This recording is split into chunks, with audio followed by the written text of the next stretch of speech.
కలియుగ కర్ణుడు Prabhas. It's really నా ఒక మహాభారతంలో కర్ణుని క్యారెక్టర్ ఏదైతే ఉందో ప్రభాస్లో రియల్గా మనము అప్పట్లో తెలియదు కానీ ఇప్పుడు కళ్ళకు కట్టినట్లు ఒక కర్ణుడిని చూపించాడు. ప్రభాస్ని చూస్తా అంటే నిజంగా కర్ణుడు ఈ పర్సనాలిటీ ఉంటాడా?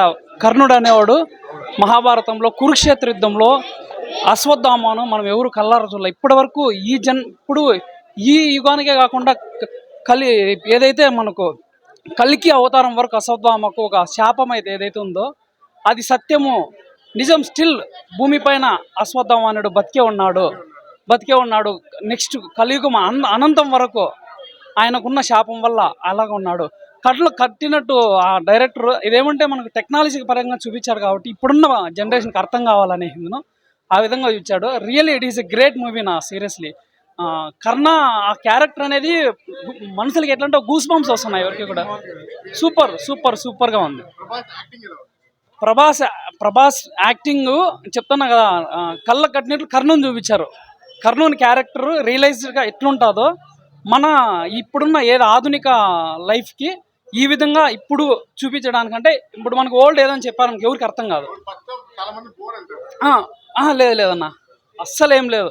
నేను చెప్తున్నా కదా, అంటే దీనికి మూవీ అర్థం కావాలంటే మీరు కూడా నేను చెప్పేది ఏమంటే ఒక రియాలిటీ లైఫ్ మహాభారతం ఏంది, మన పురాణాలు ఏంది ఇవి తెలుసుకుంటే తప్ప మనకు తెలియదు అనమాట. కనెక్ట్ కాలేము. కనెక్ట్ కావాలంటే ఎవరైతే ఈ మహాభారతము వీటిని ఫాలో అవుతారో వాళ్ళకైతే కన్నా చాలా మళ్ళీ ఇలాంటి చిత్రం దొరకదు నిజంగా. ఏదైతే రాజమౌళి గారు అనుకున్నారు మహాభారతం దిల్లని ఏం లేక కుదరదు అన్నాగా అయిపోయి ప్రభాస్ అన్నతో ఇది అయిపోయాయి అంతే. సూపర్ అన్న అసలు అశ్వత్థామకి కరెక్ట్ క్యారెక్టర్ని తీసుకున్నారు. పిల్లర్ అంటే మామూలు కాదు. ప్రభాస్ గారు వాళ్ళిద్దరూ కూడా అసలు వాళ్ళ ఫైట్ ఒకటి ఉంటుంది ఇంతవరకు ఏ మూవీస్లో చూడాలి. అసలు హాలీవుడ్ రేంజ్ అది. హాలీవుడ్ రేంజ్ అయినా ఒక ఏదైతే మనకి ఇతిహాసాలు అంటే మహాభారతం రామాయణాలు ఇతిహాసాలు అంటాను, వీటిని హాలీవుడ్ రేంజ్లో తీసుకొచ్చి ఇప్పుడున్న ప్రజలకు అర్థమయ్యేటట్లు చేశారంటే చాలా సూపర్ అన్న. గ్రేట్ మూవీ కర్ణ. ప్రభాస్ ఇంగ్ నుంచి నేను చెప్తున్నా కదా మరో కర్ణుడు అంతే. ఓకేనా, థ్యాంక్స్ అన్న. ఖచ్చితంగా. అయ్యో, నేను కర్ణ క్యారెక్టర్ చాలా కనెక్ట్ అవుతా. నాకు కర్ణ అంటే ఒక ఎమోషనల్ ఫీలింగ్. ఆయన క్యారెక్టర్ ఎలాంటిదంటే ఇప్పుడు వరకు ఉన్న పురాణాలలో మనకు రామాయణంలో ఆంజనేయుడు ఎలాగో మహాభారతానికి కర్ణుడు అలాగా. విజయ్ దేవరకొండ గారు చేశారు కానీ అంత ప్రభాస్ గారికి ఈక్వాలిటీ ఉండదు అన్న. కర్ణునికి గెటప్ సూపర్. అసలు వాళ్ళది డైలాగ్ డెలివరీ కానీ వాళ్ళకి యుద్ధంలో మనం కురుక్షేత్రంలో మనమైతే చూడలేదు, పెద్దోళ్ళు చెప్పింది నింది. ఇప్పుడు ప్రత్యక్షంగా నిజమైన కురుక్షేత్రం ప్రభాస్ అన్నను చూసి ఒక వీళ్ళు ఏదైతే ఎలివేషన్స్ కానీ వాళ్ళు పెట్టిన గ్రాఫిక్స్ కానీ అంటే ఇప్పుడున్న ఆధునిక దానికోసం పెట్టారు కానీ ఇది ఇప్పుడున్న ప్రజలకు అర్థం కావాలని అలా పెట్టారు. అయితే అల్టిమేట్ నా కర్ణ క్యారెక్టర్ అశ్వత్థామ అయితే ఇంకా నెంబర్ 1. లేదు నేను చాలా ఫాలో అవుతా భారతం ఇదంతా. ఈ క్యారెక్టర్లో కర్ణుడు అంటే ఒక ఎమోషన్ నా. దానికి తోడు అశ్వత్థామని నేను బాగా నమ్ముతా.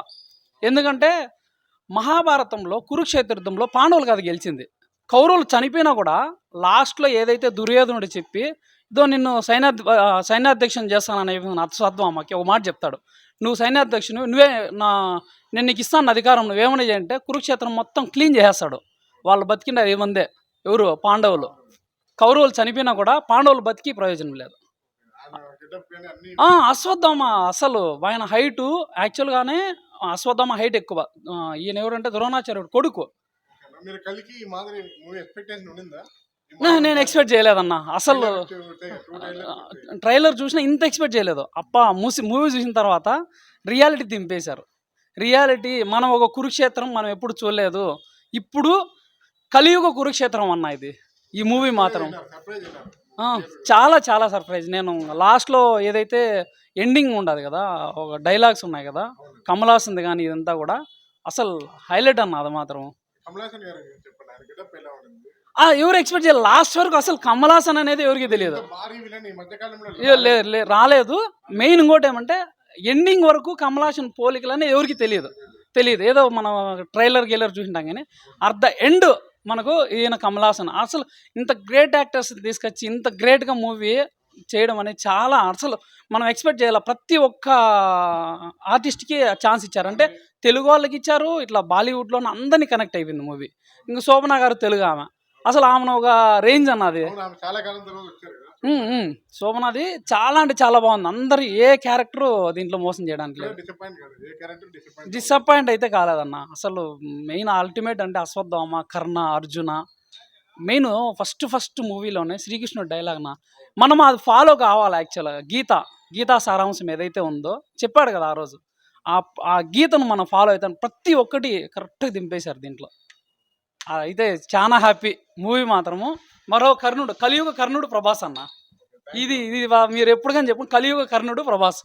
మనం ప్రజల్లోకి ఆ క్యారెక్టర్, ఆయన ఉన్న బాడీ షేపింగ్ అని మొత్తం నాకు తెలిసి కర్ణుడే ప్రభాస్ అయి పుట్టాడేమో కృష్ణుడి అనిపిస్తది. క్యారెక్టర్ రివీల్ చేయలేదు. ఫేస్ ఫేస్ ఇంతవరకు రివీల్ చేయలేదన్న. తెలుస్తది. అదే అసలు అయితే వాయిస్ గాంభీర్యము, అది వాయిస్ చాలా బాగుంది.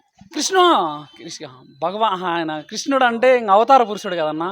నెక్స్ట్ అయితే ఏదైతే కల్కి అవతారం ఆయనదే ఉంటుంది కదా. నెక్స్ట్ అవతారం అంటే ఇప్పుడు ఏదైతే మన శ్రీ వెంకటేశ్వర స్వామి ఉన్నాడో, నెక్స్ట్ అవతారం కల్కి. ఆ కల్కి అవతారము ఇవి అంతా వీళ్ళ మహావిష్ణువు అవతారాలే కదా. వాళ్ళవి చెప్పడానికి ఏం లేదన్న, బాగా సూపర్ ఉంటాయి.